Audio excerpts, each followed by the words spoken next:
Highwayman by Alfred Knowles. The wind was a torrent of darkness among the gusty trees. The moon was a ghostly galleon tossed upon the cloudy seas. The road was a ribbon of moonlight over the purple moor, and the highwayman came riding. The highwayman came riding up to the old inn door. Over the cobbles he clattered and clashed in the dark inn yard, and trapped with his whip on the shutters. But all was locked and barred.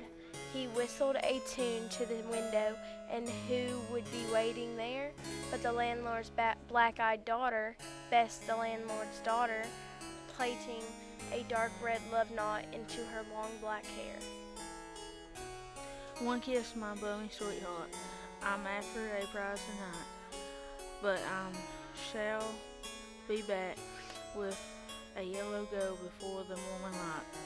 Yet if they press me sharply and harry me through the day, then look for me by moonlight, watch for me by moonlight. I'll come to thee by moonlight, through hell shall bar the way. And dark in the dark old inn yard, a stable wicket creaked, where Tim the ostler listened. His face was white and peaked. His eyes were hollows of madness, his hair like moldy hay, but he loved the landlord's daughter, the landlord's red-lipped daughter. Dumb as a dog he listened, and he heard their father say,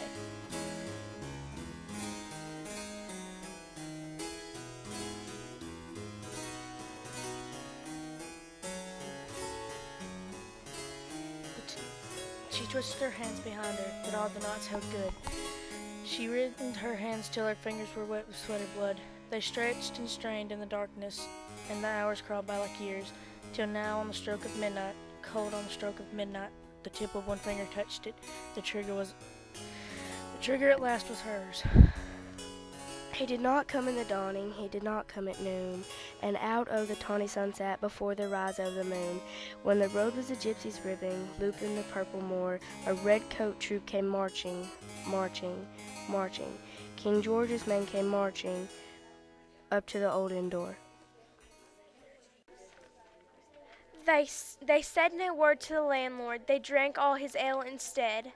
But they gagged his daughter and bound her to the foot of the narrow bed. Two of them knelt at her casement with muskets at their side. There was death at every window and hell at one dark window, for Bess could see through her casement the road that he would ride. The tip of one finger touched it. She strove for no more for the rest. Up she stood up to attention, with the barrow beneath her breast. She would not risk their hearing, she would not strive again, for the road lay bare in the moonlight, blank and bare in the moonlight. The blood of her veins in the moonlight throbbed for her love's refrain.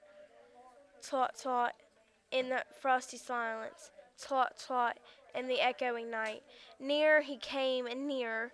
Her face was like a light. Her eyes grew wide for a moment. She drew one last deep breath. Then her finger moved in the moonlight. Her musket shattered the moonlight, shattered her breast in the moonlight, and warned him with her death. He turned, he spurred to the west. He did not know who stood, bowed with her head o'er the musket, drenched with her own red blood. Not till dawn he heard it. His face grew gray to hear how Bess the landlord's daughter, the landlord's black-eyed daughter, had watched for her love in the moonlight and died at darkness there. Back he spurred like a madman, shrieking a curse to the sky, with the white rose smoking behind him, and his rapier brandished high. Blood red were his spurs in the going noon.